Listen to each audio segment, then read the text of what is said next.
MOSFET MOSFET একটি transistor. MOSFET transistor দুইটি metre দিয়ে পরিমাপ করা যায়, অ্যানালগ মিটার এবং কি মাল্টিমিটার, ডিজিটাল মিটার।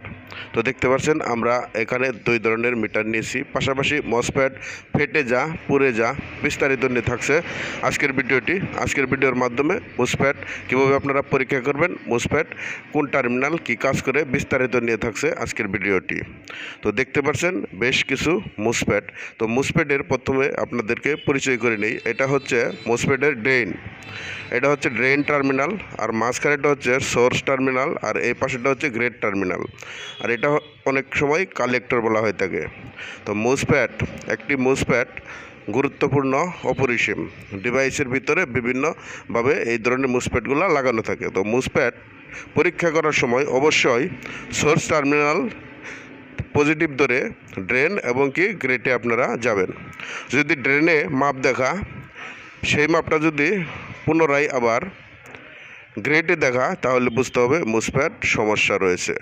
পাশাপাশি মসফেটের সোর্স থেকে ড্রেন টার্মিনালে 2-এর আশেপাশে মাপ দেখিয়ে থাকে। যদি 2-এর আশেপাশে ড্রেন টার্মিনালে মাপ দেখিয়ে থাকে তাহলে বুঝতে হবে মসফেটটি সঠিক রয়েছে।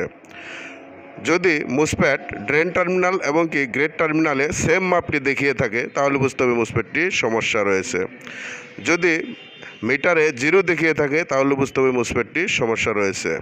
তো দেখতে পাচ্ছেন আমরা একটি মসফেট এখানে ভালো পেয়েছি, এটা অ্যানালগ মিটার দিয়ে পরিমাপ করতেছি। দেখতে পাচ্ছেন মসফেটটি সঠিক রয়েছে। অপর প্রান্তে যদি ধরি তাহলে কোনো মাপ দেখাচ্ছে না, তাহলে সঠিক দেখাচ্ছে। তো এখানে দেখতে পাচ্ছেন সোর্স, গ্রেড, ড্রেন। তো দেখতে পাচ্ছেন আমরা যখন গ্রেডে ধরেছি তখন মাপ শো করে নাই, আর যখন আমরা ড্রেনে ধরেছি তখন মাপ শো করছে।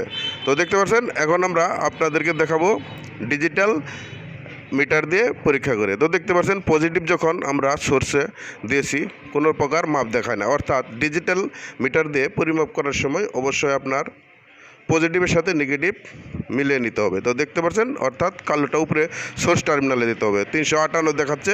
যখন আমরা সোর্স টার্মিনালে নেগেটিভ মিটারের ধরেছি তখন আমাদের গ্রেডে ভোল্ট দেখাচ্ছে 358 ভ্যালু দেখাচ্ছে। এই মসফেটের ভ্যালু 358 দেখাচ্ছে। তো অবশ্যই আপনারা বুঝতে পারছেন। আর যদি অ্যানালগ দিয়ে মাপেন অবশ্যই লালটা অর্থাৎ সোর্স টার্মিনালে ধরবেন, কালোটা ড্রেনে ধরবেন। আর এইভাবেই একটা মসফেট সঠিকভাবে আপনারা পরিমাপ করতে পারবেন। এ ধরনের ভিডিও নিত্য নতুন দেখতে পছন্দ করলে আমাদের চ্যানেল সাবস্ক্রাইব করে সাথে থাকতে পারেন। আজকের ভিডিওটি এতটুকুই ছিল।